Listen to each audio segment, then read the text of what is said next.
Johannes Hamilton, one of the coordinators of this, and with my colleague Christopher McCarthy, and we are the two coordinators of this particular session.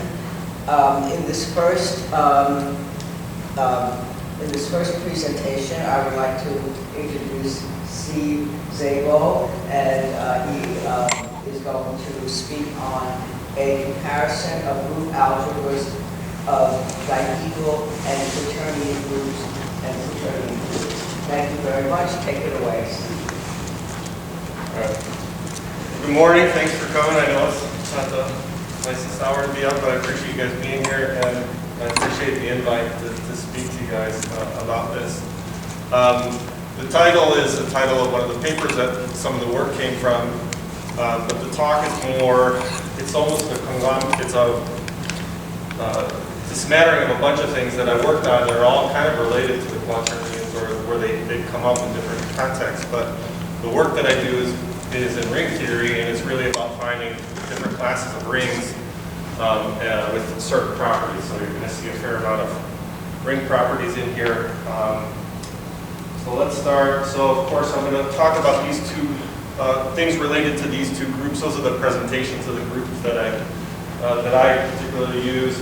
And I use these because they're related in some way, and it's going to be a larger class of groups that I use that kind of have both of these groups inside. Just for notationally, if you have a field K or in a group G, then the KG is just going to be the group algebra. So the group forms a basis over the for the algebra. So that's just a notation as well. All right. So if you have a question or you want to stop me at any time, don't hesitate to ask. I have a bunch of definitions in here, and I'll go through them all. So symmetric rings are rings where if you have a product of three things that are zero, if you swap the first two, you still get zero. So that's what we call symmetric. A related type of ring, something that we coined the symplexive ring, and the word's kind of strange, but there's a reason for that. But essentially what these rings are is that if you have a product of ideals, three ideals that are zero, and you swap the first two, you still get zero. So it has that same feel as symmetric, but instead of for elements, it's on ideals. The next class is reversible. And so again, this is a product of two things that are zero, two elements that are zero. If you have zero, if you swap their order, then you get zero as well. And then again, the related ideal property is what we call reflexive. Now, if you look at the two, reversible and symmetric, what we see is that with reversible, any cyclic shift of a product, so if you have a product with n things, any cyclic shift will also be zero. With symmetric, you actually get the whole symmetric group. That's where the name comes from. So that if you have a product of n things, any permutation of it will still be zero. So that's where those names come. And doesn't reversible imply symmetry? What's that? Does not reversible imply symmetry? It does, yes. And that's where this work came from. One of the big questions one of the questions that I'll get to was something about how reversible relates to symmetric rings, and that'll be in the talk. And then the last two classes that I'll talk about are semi-commutative rings. Some people call these zero-insertive. So if you have the product of two things that are zero, if you put anything in from the ring in between them, it still stays zero. That's the symmetric property. And then finally, abelian. This just means all your idempotents are central.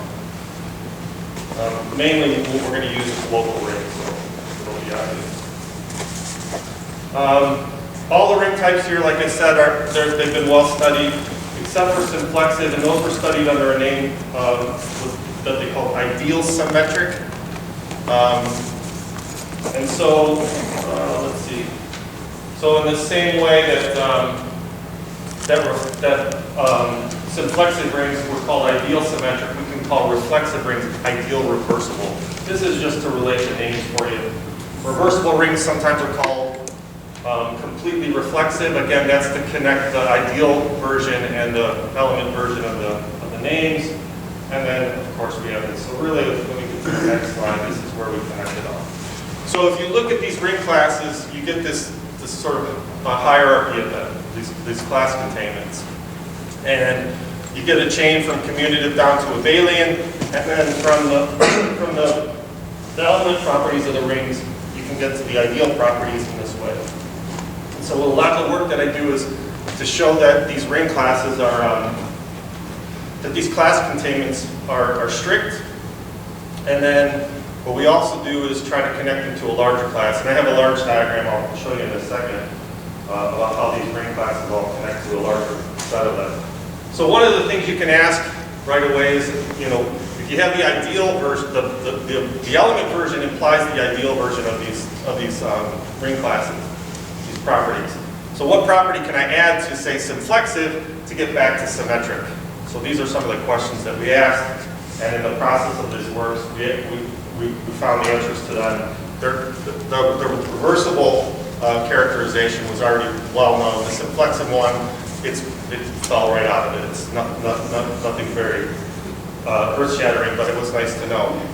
But in our larger class, our larger taxonomy of rings, we asked the question if semi-commutative was sort of the weakest property that you can have that still gets you back. And that's what we answered in the affirmative recently, and I'll get to that in a second. But if you take these ring classes, now what I've added here is these plus signs. And this is just to show you that reversible implies both semi-commutative and reflexive, but if I have these two properties, so it's the characterization that I showed you show you above. So we add those to the ring classes. And like I said, this is part of a larger study. So this diagram I've been working on for a few years, trying to find all these connections of all these ring classes.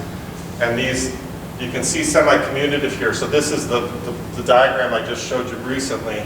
And when I said that semi-commutative is sort of the weakest property, in this chain that we have of these ring classes, this is the weakest property. If you get to shin, then you no longer can go back to the element version of the property.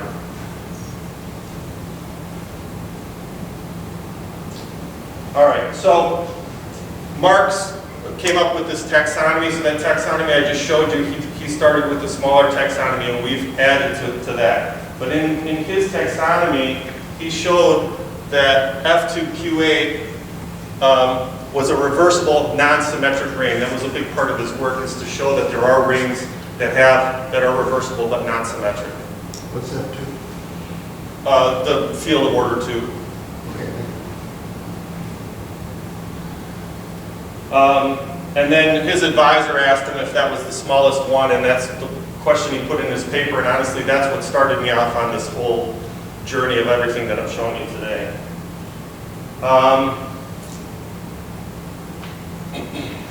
So that's where the taxonomy comes from. And so then we showed that F2Q8 really was the minimal ring. It's the smallest ring with that property, that being reversible and non-symmetric. And then in the taxonomy, we started looking at abelian reflexive non-symmetric rings, non-semi-commutative rings, and those are the ones that are related in the ideal chain. So they're sort of similar to the reversible non-symmetric ones. And that's what we found was interesting, was that Q8 and D8 are the only two non-abelian groups of order 8, and they help us, with algebras, exhibit both properties, both minimal types of rings, these are rings of order 256, so you wouldn't find them necessarily just by starting to look at them. I mean, I don't know how many rings of that order there are, but for, say, rings of order 64, I think there's already 300 rings, and it grows exponentially, the number of rings. So of order 256, I mean, I don't know, I'm guessing that there's thousands of them, and to look through for this property, I think to data mine it would be difficult. So just to sort of summarize what I've just talked about, what you have is these two rings. The F2Q8 exhibits the reversible non-symmetric property, and F2D8 exhibits the reflexive non-symplexive property. So one does the element-wise, the other one does the ideal-wise. And they're both reflexive, they're both non-symplexive, and then you can see that you get reversible with one of them and you don't get semi-commutative with the other. So once you lose the reversible property, and you'll see this in a larger context, once you lose the reversible property and you have the reflexive property, you lose semi-commutativity at the same time.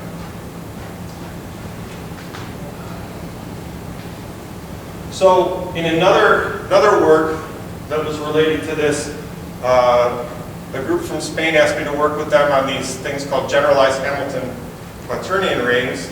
That's sort of the structure there. And they saw the paper about the minimal rings and said, well, we think we can find a ton of minimal rings, because in our paper said we only have this one or two examples. Let me make sure I understand one thing here. If you set R to the real numbers, this becomes the Quaternion ring? Yeah. And so Q8 also is the group algebra generated by the Quaternion units identity? Say that again? Q8 Yes. is the group algebra of the Quaternion group, which is generated by, which has the Quaternion units as its generators. You're asking about the structure I just done, F2Q8? Yeah. F2Q8 is a group algebra, so the Quaternion group forms a basis for the algebra. That's Q8. That's F2. Well, so I'm using Q8 as the group of the Quaternion group. Yeah, why 8? There's only 4 generators. 8 elements. There's 8 elements. Okay. It's just the notation we chose. I think it's to connect it to D8 because of the Dihedral group. Okay. You know, some people use D4 for Get my D8. head clear on the notation. Thank you. Yeah, sure. And if you study group algebras, this structure is the same thing as a twisted group ring over the Klein 4 group. But what's important is that when I started working with the Spaniards, this is the types of rings that we were looking at. It's a larger class of rings that we were looking at, but within them were these Quaternion rings, and we found that this ring here is actually a minimal reversible non-symmetric ring of order 256. And it's interesting because it's related to the Quaternions. And like I said, we found that that's one of the smallest ones. So now I have two different, I have the group algebra over Q8, and now I have the Quaternion ring where the Quaternions sit inside this ring itself. And if you look, and this is just something I discovered actually this week putting this talk together, and working with finite rings, I see this all the time where we have a ring of characteristic 2 and a ring of characteristic 4, and they have the same multiplicative structure. For smaller rings, it's pretty obvious, but I was surprised to find that. And the way to see that is you could map everything from the Quaternion ring, and you send things that are multiplied by 2 into these sums of group elements. And if you do that, you'll see that you get the multiplicative structure. So of course, with these Quaternion rings, we could find one where D8 sits inside, and this was a minimal reflexive non-symplexive ring. So again, D8 sat inside, and it exhibits the same property as the group algebra that we had, which I found interesting. And then of course now you can see the foreshadowing to do the same. If you do the same thing with D8, you can see the multiplicative structure is the same, which was interesting. And then finally, back to the title of the talk. In that paper, we were looking at these two groups and group algebras of over fields of characteristic 2, finite fields of characteristic 2. We were looking at the algebras over those.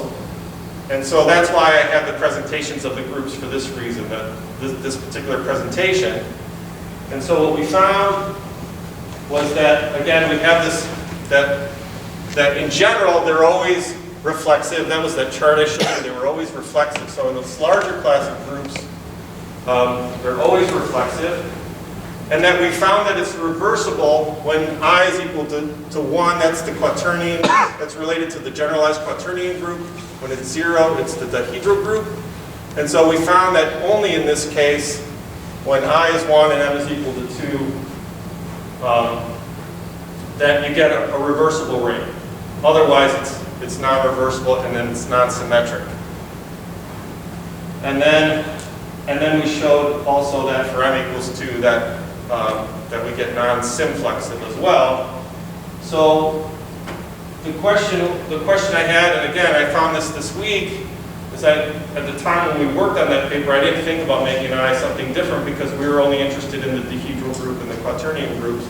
But now, what if I is something other than 0 or 1? You know, what is the group structure? And it turns out it follows along pretty nicely. It's still an abelian ring. It's still reflexive in any case. And of course, I have no time, so I'm going to skip. This is a proof of why it's reflexive and abelian. You have some time. Well, it's 1 minute.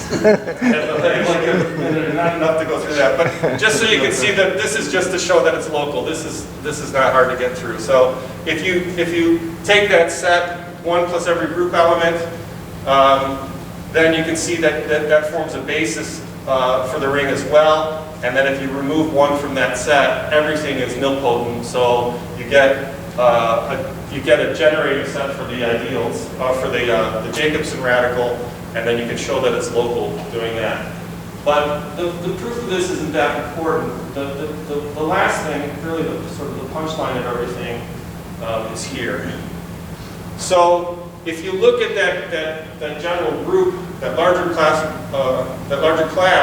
if m minus I is not 1, then basically you don't get the Quaternion group sitting inside of it. And with that, you can show that I have a product of things here that are 0. And then if I insert one element in here, I think that should be a T. I'm sorry, I got every typo. I had a bunch of I fixed it. That should be a T. That's the generator one of the generators in the group. If you insert that in there, you get something non-zero. So remember, that's what semi-commutative means. That I can insert anything from a ring in between a product of things that are 0. And so this says that when n minus I is not 1, we get non-semi-commutative rings. And so then the question is, what happens when n minus I is 1? Well, if you have n minus I is 1, you can find the Quaternion group inside of the group. It's a subgroup of that group. And so you would expect maybe that that's going to give us reversibility. That was one of the questions we wanted to answer. And so, does it give you reversibility is the question. And the answer to that is almost never. We know there's a case that it does, because that's the F2Q8 that we saw. And so, I found this older result in a paper by Bhutan, and it's much more general.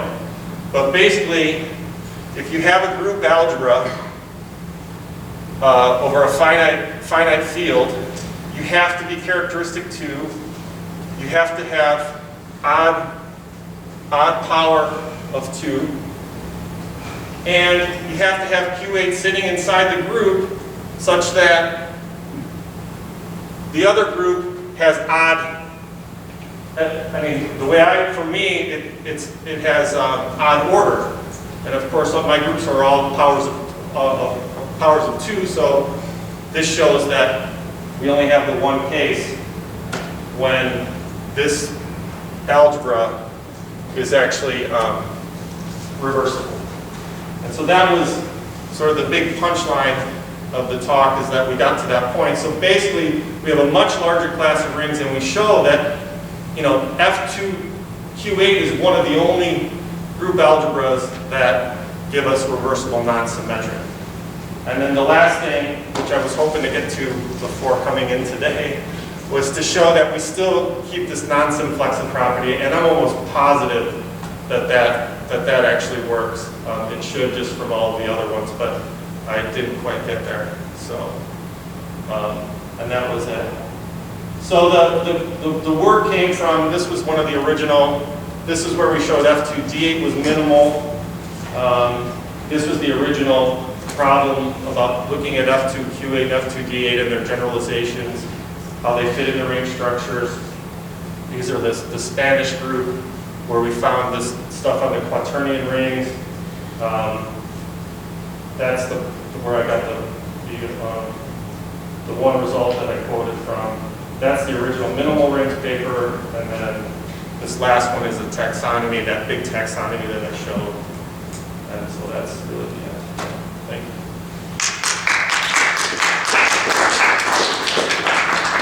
you. Does anyone have any questions? Just a question about the generalized economic groups. Are they Hamiltonian?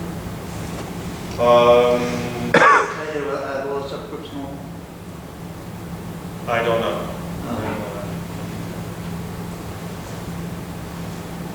Do we have any other questions?